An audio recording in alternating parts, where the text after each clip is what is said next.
Alors, petite actu sur Clubic, BMW dévoile ses roues aérodynamiques pour réduire la conso de 2%. Voyons de quoi il s'agit. BMW a prévu d'étoffer sa gamme de véhicules électriques. En 2020, le constructeur entend démarrer la commercialisation de l'iX3, une version de l'i3 remise au goût du jour. La marque allemande annonce aujourd'hui qu'elle accompagnera ce dernier né de nouvelles roues aérodynamiques avant de les porter sur ses autres véhicules. Alors, le communiqué de l'enseigne permet d'en apprendre davantage sur ces roues qui seront également dispo sur l'i-Next et l'i4. BMW explique que sur les automobiles actuelles, les roues et leur flux aérodynamique influencent jusqu'à 30% l'efficacité globale du véhicule.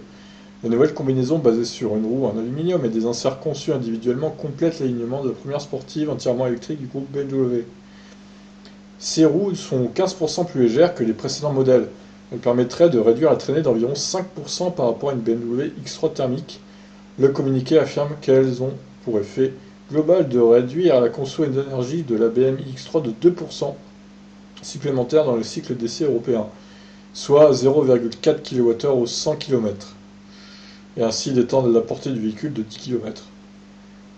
Ouais, c'est pas révolutionnaire, mais bon, j'ai envie de dire, c'est toujours bon à prendre, quoi. Vaut mieux ça que l'inverse. Une différence modeste, mais toujours appréciable sur ce SUV, dont on attend 440 km d'autonomie. La solution des inserts retenue par BMW lui permet d'améliorer l'aérodynamisme de ses véhicules à moindre frais. Le constructeur propose en fait une roue plus légère, puis place des inserts spécifiques entre les rayons de la jante, afin d'améliorer l'aérodynamisme de l'ensemble. Au dire de BMW, ça lui permet d'améliorer les performances de ses véhicules sans prévoir une chaîne de production trop complexe. Le constructeur ajoute que cela améliore à la fois la dynamique de conduite et l'efficacité.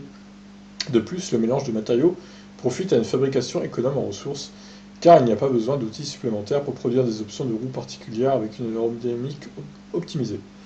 Cette nouvelle catégorie de roues se fait de plus en plus populaire auprès des véhicules électriques soucieux de leur autonomie. Pour les constructeurs, c'est une piste envisagée pour éviter que les modèles n'aient à emmener des batteries trop lourdes ou encombrantes. Tesla a affirmé en août 2017 que ces roues aérodynamiques de la Model 3 pouvaient améliorer son autonomie d'environ 10%. À terme, BMW souhaite étendre son offre de roues aérodynamiques à l'ensemble de sa gamme, y compris sur l'i-Next et l'i4 prévus en 2021. Sous forme d'options, elles seront accessibles à tous les véhicules du groupe et pourront être personnalisées. Ah oui, alors du coup, oui, ça sera payant, quoi. Les roues aéro. Ah, c'est abusé. Franchement, ils pourraient proposer ça de série, quoi. Voyons ce que ça donne hein, sur la photo, là. On va zoomer un peu. Ouais, c'est pas vilain, après.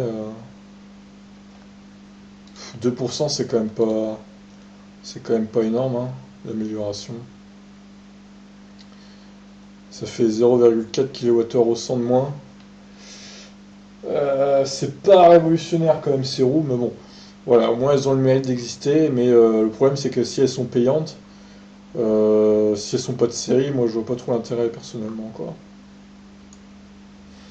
Oui après voilà, ça dépend aussi de la vitesse le gain, hein. Je pense que en ville ça sert à rien du tout quoi. Sur autoroute à 130 évidemment ça va jouer beaucoup plus, mais en ville clairement ça serait inutile quoi. Donc voilà, je vous laisse réagir sur ça. Ciao.